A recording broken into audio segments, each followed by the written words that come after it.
When I first read this story, I cried.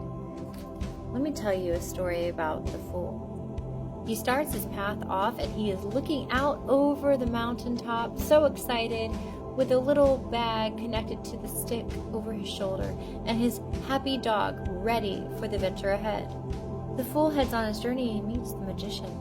The magician has the 4 elements and he shares these elements with the fool. The fool has the elements, but he doesn't know how to use them right. But he does meet the high priestess. She doesn't say much, but she does let him know that there is a Torah that will teach him everything he needs to know about how to use these elements wisely.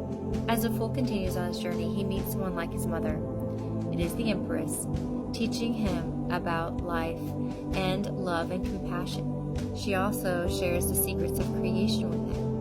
Along his journey, he ends up meeting the Emperor, who is very much like his father, and he learns discipline for the very first time, and that everything has a consequence, good or bad. He learns he needs structure along his path. On his path, he ends up meeting the Hierophant, who teaches him about community and the religions of the world. He answers the fool's many questions about the mysteries of life.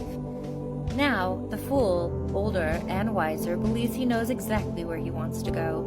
He's at a crossroads and he looks left and right. He's like, I'm going to go left. But then he sees this beautiful woman and he walks up to her and he realizes she is the love of his life.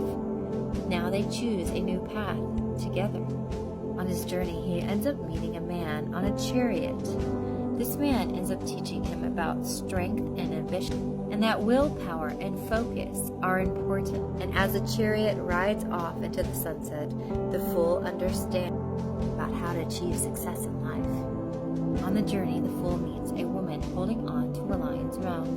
He is amazed by her calm, nurturing method of calming the lion without any harm. From her, he learns the strength is not always in the aggression, but the calm. On his path, he meets the hermit. But what's interesting is he heads into a cave because he's so overwhelmed by all the extra in life, the stresses. He goes into the darkest areas of his life, and every single time he goes through a hard thing, he puts a lantern up and he gets to know himself. Seeking deeper inside, he becomes more knowledgeable and he sees more of the spiritual wisdom that is hiding deep inside. On his journey, he meets a woman at a well, and he starts to notice that there is an ebb and flow in life. The woman offers him water, and he is so grateful, for he was very thirsty. That ebb and flow is where the growth happens. It is the wheel of fortune. He then meets justice on his path, and everything that goes around comes around. Consequences, good or bad, he realizes it's all about responsibilities. Those responsibilities are being responsible for your own actions. You can't blame anyone else.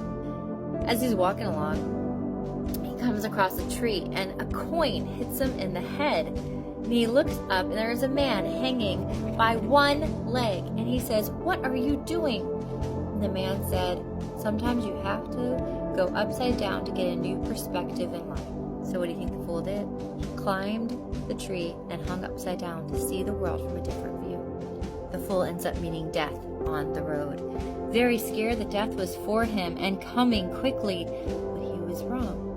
Death did say that the process could be very painful, but it always helps you bloom and grow, so it is very worth it. Death rides off, and the fool is left feeling very positive, very transformed feeling about life.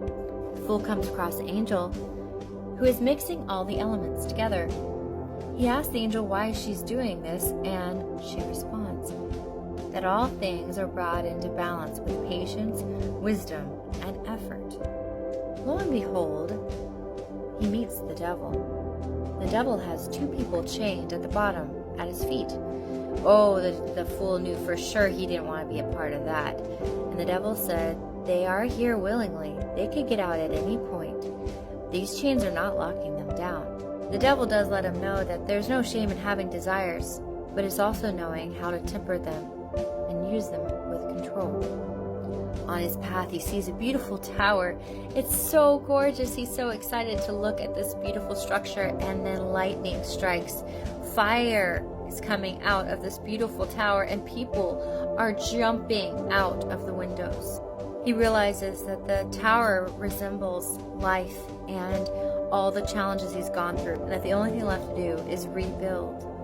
And rebuilding a solid foundation after an accident makes for such a beautiful life. Do not see it as tragedy.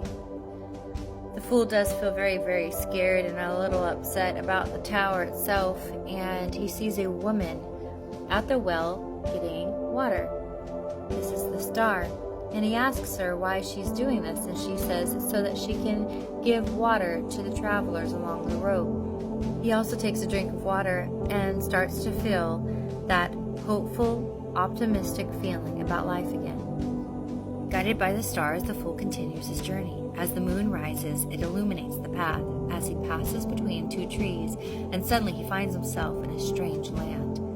He feels like he's in a dreamlike state. He sees unfamiliar creatures running by, and bizarre flowers that glow in the dark, but nothing is what it seems. The fool feels anxious because the moon controls the subconscious mind. He's also vulnerable to illusion that seduce and confuse. He must decide whether he stays in the strange world or brings himself back to reality. The fool was fast asleep, but as he wakes up, he sees the sun shining brighter than it's ever shined before, to the point it almost blinds him.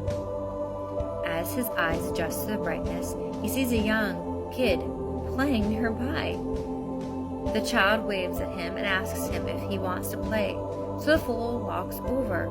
After spending some time playing with the boy, he finds himself filled with joy of the innocent child. He is happier and more carefree than he has been in a long time. He realizes the child had illuminated his soul and rejuvenated his spirit, filling him with curiosity and happiness. The fool feels rejuvenated. He also is taking responsibility for his actions and forgiving himself of all his mistakes. He feels his journey is near the end, and he needs some guidance. He sees an angel who tells him it is time to make peace with the past and let go, so that he no longer carries any feelings of guilt, shame, or anger. It is time to leave the past firmly in the past and move towards the final part of his journey. After laying his past to rest, the fool knows his journey is at the end. He finds himself on the edge of the cliff where he began his journey. The world shows him that everything happens in cycles and that he has come full circle on his own path. He feels connected to the world and complete, fulfilled and whole. He looks back at all he achieved and accomplished and smiles to himself, proud of his success. The fool is no fool anymore. When I first read this story, I cried, because I was and continue to be the fool, and I will never stop learning. But that moment that you know you got closer to the answer, it's the end of the old you and the beginning of the new you. So even though you might cry because the old you passes on, the new you rises so bright. Anyway, there's the story. Have a blessed, beautiful